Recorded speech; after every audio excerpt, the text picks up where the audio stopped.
அழிந்து வரும் தெருக்கூத்து நாடக கலையை உருப்பிக்கும் நோக்கில் தங்களது வாழ்வாதாரத்தை மேம்படுத்த தமிழக அரசு உதவி புரிய வேண்டும் என்று கலைஞர்கள் கோரிக்கை விடுத்துள்ளனர்.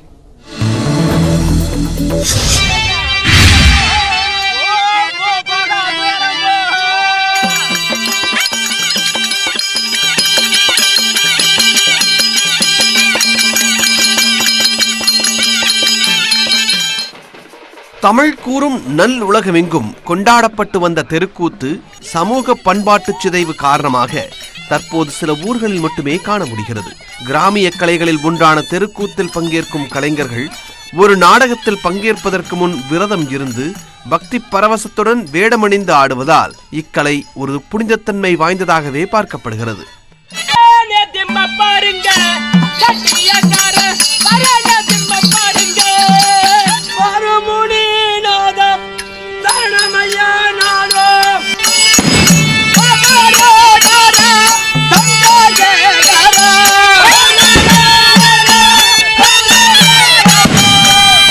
சங்க காலத்தில் உருவான இக்கலையானது ராஜாக்களை மகிழ்விக்கவும் விழாக்காலங்களில் மக்களின் பொழுதுபோக்கோடு இறைபக்தியை அதிகரிக்கவும் புராணங்களை அறியவும் தெருவில் நடத்தப்பட்டதால் இந்த கலை தெருக்கூத்து என்று அழைக்கப்படுகிறது.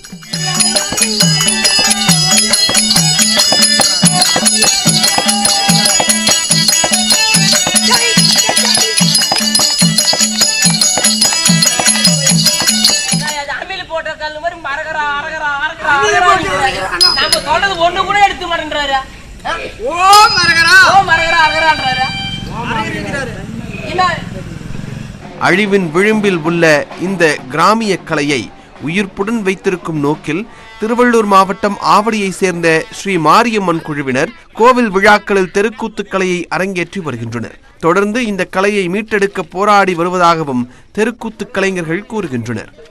படிப்படியா அந்த காலத்திலேருந்து கிராம கலைக்கு ஒரு முக்கியத்துவம் கொடுத்துருந்தாங்க. இப்போ மற்றதில் அந்த டான்ஸு ரிக்கார்ட் டான்ஸு அது இதெல்லாம் வந்துச்சு. ஆகையினால் அந்த பழைய கிராம கலைக்கு ஒரு முக்கியத்துவம் கொடுத்து எங்களுக்கு ஊக்குவிக்குமாறு கேட்டுக்கொள்கிறோம். இந்த கலையை துரிதமாக பண்ணிட்டு இருக்கோம். இதில் எங்கள் குரூப்பில் வந்து ஒரு 25 பேர்கிட்ட இருக்கோம். அது என்னன்னாக்கா சிறு இந்த டிஸ்கோ டான்ஸு அது இது நல்லா போயிட்டுருக்கு. அது இப்படி இல்லாமல் நாங்கள் காப்பாற்றிட்டு இருக்கோம், இந்த கலையை காப்பாற்றிட்டு இருக்கோம். கர்ணமோட்சம், அர்ஜுனன் தபசு, குறவஞ்சி, ஹரிச்சந்திரா, நல்ல தங்காள் கதை உள்ளிட்ட 27 கதைகளின் தலைப்புகளில் ஸ்ரீ மாரியம்மன் தெருக்கூத்து குழுவினர் தங்களது கலையை ஊரறியச் செய்து வருகின்றனர். தெருக்கூத்தை மீட்டெடுக்கும் வகையில் அரசு விழாக்களின் போது இந்த கலையை இடம்பெறச் செய்து தங்களின் வாழ்வாதாரத்தை மேம்படுத்த வழிவகை செய்ய வேண்டும் என கலைஞர்கள் கோரிக்கை விடுத்துள்ளனர். எங்களுக்கு வந்து கட்டைக்கூத்து ட்ராமா ரெண்டும் நடத்துவோம். இடையிலே இந்த 2 ஆண்டா கொரோனா வந்து எங்களுக்கு நலிஞ்சு நாடகத்துறையில் வந்து ரொம்ப முன்னேற்றம் இல்லாமல் ரொம்ப நலிஞ்சு போயிட்டோம். இனிமேலாவது எங்களுக்கு நல்லபடியாக இருந்து இந்த கலைத்துறை மேலும் நல்லபடியாக வளர்க்கணும், அதான் எங்களுடைய ஆசை. 25 வயசுலேயே வந்து விநாயகர் ஃபஸ்ட்டு விநாயகர் வேஷம் போட்டு எனக்கு முன்னெல்லாம் எங்கள் அப்பாலாம் பண்ணிட்டு இருந்தாங்க. இப்போ அடுத்தது விநாயகர் வேஷம் அடுத்து ஒரு நாடகமாக நடத்தின்னு வந்தோம். இப்போ தொடர்ந்து பண்ணின்னு வரோம். இந்த திரௌபதி அம்மன் கோயிலுக்கு இந்த கலை அழிஞ்சுன்னு இருக்குது. இந்த முதலமைச்சர் ஐயா தான் ஏதாவது பார்த்து இந்த கலையை வளர்கிறதுக்கு ஏதாவது உதவி செய்யணும். தெருக்கூத்து நாடக கலைக்கு தனியாக நலவாரியம் அமைக்க வேண்டும் என்று அரசுக்கு கலைஞர்கள் கோரிக்கை விடுத்துள்ளனர்.